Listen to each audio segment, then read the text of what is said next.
नमस्कार, स्वागत है आप सभी का। मैं हूं हिमांशु और आप देख रहे हैं हलचल इंडिया। बेबाक खबर तेज असर। आइए नजर डालते हैं आज की खबरों पर।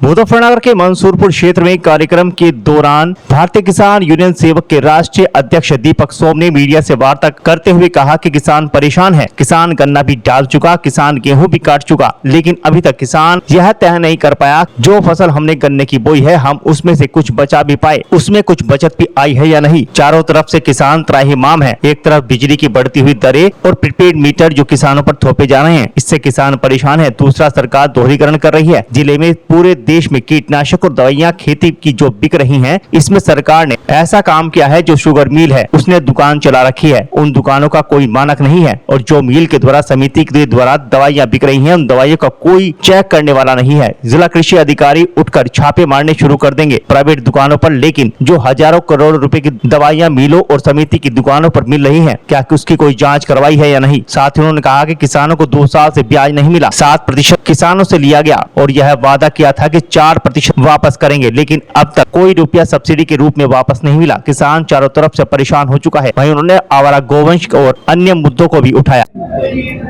ऐसा है, किसान परेशान है। किसान अभी गन्ना भी डाल चुका, किसान अभी गेहूं भी बो चुका, लेकिन अभी तक किसान ये तय नहीं कर पा रहा कि जो हमने गन्ने की फसल बोई उसमें से हम कुछ बचा भी पाए, वो जो भुगतान हमें मिला क्या उसमें से कुछ बचत भी आई है या नहीं। चारों तरफ से किसान त्राहिमाम है। बिजली विभाग की बात करें तो बिजली विभाग की रोज की बढ़ती हुई दरें, ये नए स्मार्ट मीटर, प्रीपेड मीटर जो किसान पर थोपे जा रही सरकार द्वारा, इनसे किसान परेशान है। दूसरा, एक सरकार दोहरीकरण कर रही है जिले में, पूरे प्रदेश में। जो कीटनाशक और जो दवाइयां खेती की बिक्री, इसमें सरकार ने ऐसा कर दिया जो शुगर मिल है उनकी अलग से दुकानें चला रखी। उन दुकानों का कोई मानक नहीं। जो मिल के द्वारा, जो सोसाइटी के द्वारा दवाई बिक्री है जहाँ, उन दवाइयों को कोई चेक करने वाला नहीं। जिला कृषि अधिकारी उठाएंगे, छापे मारने शुरू कर देंगे प्राइवेट दुकानों में, लेकिन जो हजारों करोड़ों रुपए की दवाई मिलों की दुकानों में और सोसाइटियों की दुकानों में रखी है, क्या उसकी भी कोई जांच करवा रही सरकार, या उसको तो बिकवाना ही बिकवाना, किसान के ऊपर थोपना ही थोपना। केसीसी का पिछले 2 साल से ब्याज नहीं मिला किसान को। 7% का किसान से ले लिया और ये वादा था कि 4% वापस करेंगे, लेकिन पिछले 2 साल से 1 रुपया भी वापस नहीं सब्सिडी के रूप में आया।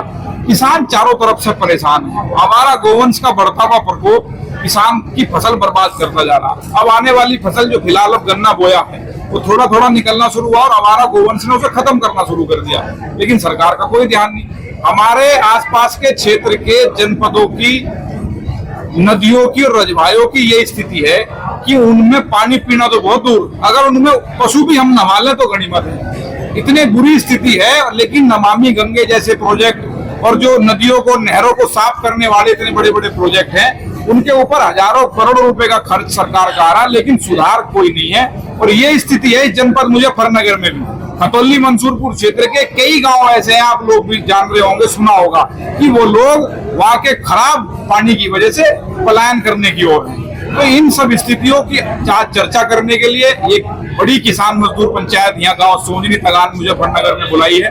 तो आज इन्हीं सब मुद्दों पर चर्चा होगी और यहाँ से एक ज्ञापन भी हम एक वरिष्ठ अधिकारी के माध्यम से देंगे, जो ज्ञापन सरकार तक पहुंचेगा। हमें उम्मीद है उसका समाधान होगा। जी, आज जो मीटिंग है मेरा नाम विनीत त्यागी, राष्ट्रीय प्रवक्ता भारतीय किसान यूनियन सेवक। यह मीटिंग एक विचारों के साथ किसानों के बीच आया गया है। सरकार ने जैसे अभी खरीफ फसलों का मूल्य घोषित किया, एक तो ये पॉइंट है कि उसमें गन्ना क्यों छोड़ दिया। दूसरा, मिलों द्वारा बीज ना देकर किसानों को, या खाद जो फर्टिलाइजर है जो महंगे हो रहे उनकी सहायता ना करके दवाइयों पे फोकस करा जा रहा, और किन मानकों पर वो दवाई किसानों को दी जा रही, वो मुद्दा है। एक, प्रदूषण हमारे जिले में बहुत चरम पे है, उस प्रदूषण पे कार्य नहीं हो रहा, कार्रवाई नहीं हो रही, ये मुद्दा है। एक मनरेगा जैसी योजना जिसका नाम जयराम रखा है, उसे किसानों से जोड़ा जा, यह मुद्दा है हमारा। एक, बिजली पे सरकार कई सालों से सब्सिडी दे रही, उस सब्सिडी को इस प्रकार दिया जाए कि सभी उपभोक्ताओं को लाभ नहीं मिलता, वो मुद्दा है। और मिलों का खासकर है, क्योंकि अब वो समय चल रहा है। अभी आपने देखा हो, केंद्रीय कृषि मंत्री ने भी कहा कि हम जो है बिना मानकों की दवाई बिल्कुल नहीं बिकन देंगे। हम कह रहे मिल कह रहा कि मैं मानकों से खरीदी हुई है, लेकिन क्या आप पे लाइसेंस है उसका बेचने का? क्या आप किसान को उसे बेचते समय बिल देते हो?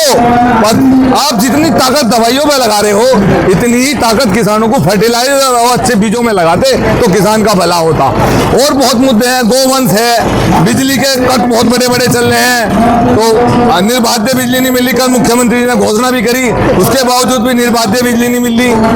कतले हो जा रही, गर्मी हो रही, वो हम लोग कह रहे बिजली को बिना कट की बिजली दी जाए, इससे किसानों की सिंचाई हो सके, चाहे भले ही 1 घंटा कम मिले। तो ऐसे ही 7 मुद्दों पर हमारी ये बात है। दवाई की जो बात आपने सुरक्षित की, वो वहीं तक रहेगी या इसको आगे तक जाया जाएगा? ये तो बीज बोया जा रहा, यह बहुत वृक्ष बनेगा।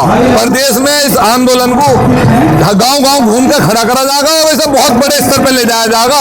भले ही मिल सीजन हो जा और दवाई बेच के चले जाए, लेकिन इनकी जवाबदेही तय कराई जाएगी किस तरीके के आधार पर, जिस तरीके से इन्होंने दवाई बेच दी। माननीय मुख्यमंत्री जी की मेज पर इस बात को ले जाकर रखा जाएगा। विदा लेने का, कल फिर होंगे हाजिर कुछ नई और ताज़ा खबरों के साथ। तब तक के लिए दीजिए हमें इजाजत। नमस्कार। हमारे YouTube और Facebook चैनल को फॉलो और सब्सक्राइब करना ना भूलें।